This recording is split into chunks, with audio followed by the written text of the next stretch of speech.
Hi, this is Kathleen from Bailey Academy. I'm a Canadian mom of 5, homeschooling 3 of them, ages 8, 11, and 15. This is my second homeschool high school planning video. I wanted to show you I moved my notebook to a binder. If you didn't see the first video, I will link it below. But this is the second video, so where I plan second semester. Okay, so for my rising grade 10 in semester 2, she's going to take French. I have an easy French book, and I'll be sharing what everything looks like in the next video. So I figured out it'll be about 20 weeks of work, a little bit less, give or take. So she's going to do work on the French book for a certain amount of time, as far as she can get. And then she can also do Duolingo, so maybe, certain days she works on the book, and like one day a week she works on Duolingo, or Duolingo extra time. I'm still finalizing details. I want her to practice talking French. I don't know a lot of French, but probably enough that we can practice a little bit of basic talking. Or maybe I can find something that, one of those YouTube videos where they talk to you and you can talk back. And then writing. We had a pen pal last year that we never actually wrote, so I want to check that she's still good. But she's also a student taking a homeschooling teenager taking French, so she's probably going to write to her back and forth to practice written French. So yeah, work for a set number of minutes, notebook, look at the notebook for answers, and vocabularies in the back, so therefore she can check certain words that she needs.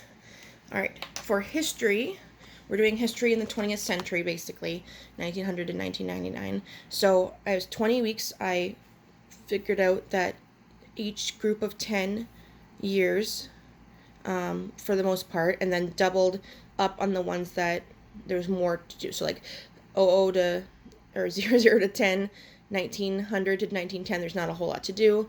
1910 to 1919, but that's where World War I starts, so that's going to have 2 weeks.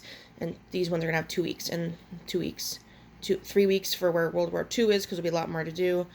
2 weeks, 2 weeks, 2 weeks, 1 week, 1 week, and then 2 weeks to catch up, just in case, she was sick or we didn't do something or whatever.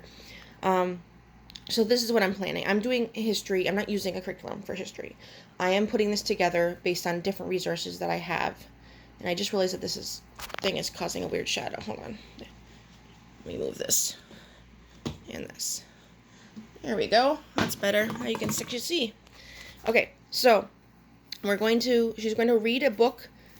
For this year, she's going to read To Kill a Mockingbird, Catcher in the Rye in the 50s, and I have a book called At Risk, which has to do with AIDS when it started out in the 80s, or when people recognized it, I should say, in the 80s. So she's going to read a novel for those 3 years. But in between, what we're going to do is add in anything that I have. Like I have a few online textbooks that you're not going to do lots of textbook work, but there's a few things that for the world wars that will help me teach her. I have YouTube videos that I've found. There's the documentaries, the 60s, the 70s, the 80s, the 90s. We're going to watch those. There's the food, games, and TV that built America. Sorry about my scratch here. This is just planning. Those are good documentaries. I have papers from her sister who went to high school, so I'm going to use those. That's the same online textbook. And read appropriate books, which we're going to do. So it'll be a mixture of videos, documentaries. I might have her research and do a paper. I got all kinds of stuff planned, and I'm still coming up with new ideas. So that's history. Just to show you that you don't need a curriculum, even if you don't know history, because I certainly don't know history.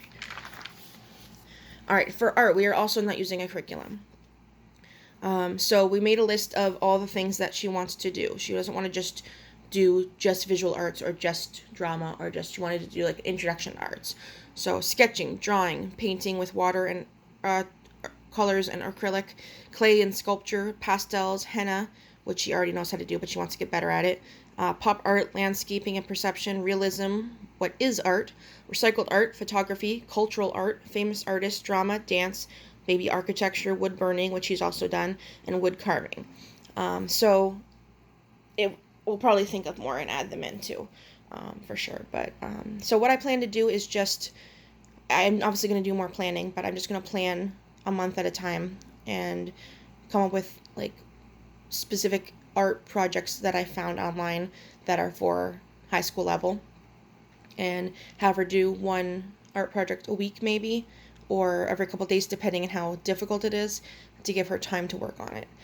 So I'm still figuring that out, but again, we did last year's, we did one semester last year so far, and we did it without a curriculum, so I can prove that I can do it. Alright, chemistry doesn't have much written down, but that's because I already have a textbook for it. It's from Timberlake that we got for free, and I have this cool thing called Creation Crate. I'll give you a little preview.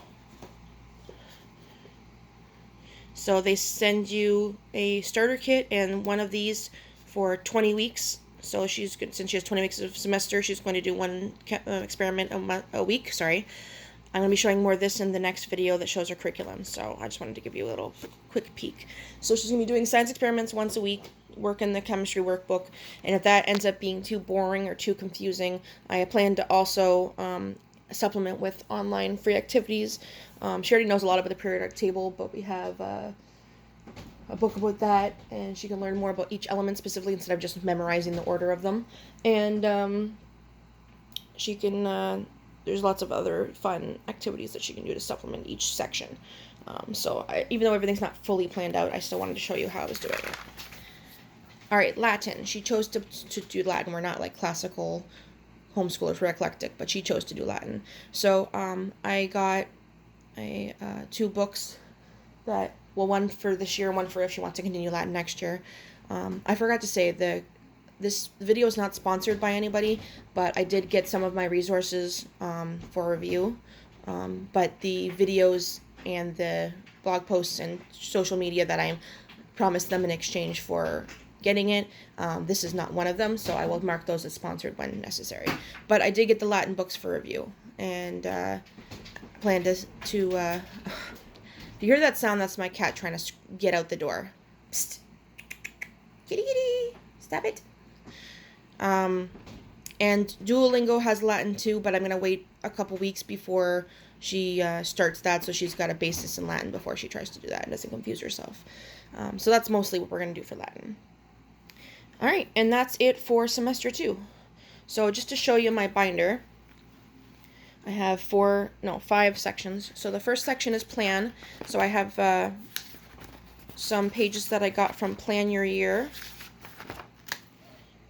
which is a book that is about planning your homeschool year and has free resources online that you can print off after you've bought or read the book. So it shows like each kid, their student goals that I want for this year. Even if you don't get these things, I suggest you write that down. And the goal worksheet, so what worked with him, strengths he has, and how to improve, or what to improve on for each of my kids. And then procedure, so for each subject, like, well, this was how I planned out at the beginning, like what was I going to use, what resources, what curriculum, that sort of thing. And then I have, for my notebook from last time, I put all these planning notes in here. I'm going to do a review on how I planned for my littler ones too, but it's all those notes. And then this is the high school section specifically, so the whole 4-year planning of what needs to be done, how many credits she's going to get, and we'll add in 11th and 12th grade after these are what she must do, we decided on, and together, and we'll add in her electives. Reading list. See, this is going to keep this was one I printed off, but the thing is that I want to keep some of the reading list separate, like her reading list for books she's going to read during mythology should be kept separate from books she's reading for other classes, so I'm not sure how I'm going to do it yet, but definitely need to include her book list, reading list. And then this is something I found. This is by Janelle Knutson. I'm not sure where the website is, but you can maybe look that up. High school course description worksheet. So where you can write out your course descriptions, what you used, and how you evaluated. I haven't really filled those in, but that's what I have there. Alright, and then webinars. I've been doing lots of webinars, specifically by Lee Binns, the Home Scholar, on homehighschoolhelp.com. She's been great. She provides these things to fill out as you do her things, her webinars, and they've been really helpful with high schooling, like really, really helpful. So I got all kinds of webinar notes, like tons. reference, some ideas for back to school, snack ideas, organization, how to grade, like how to decide grade point average, and then official. I can't show you, but that's the letter of intent, and for each year will be in there. All right, that's my planning binder. That's how I plan second semester for my high schooler.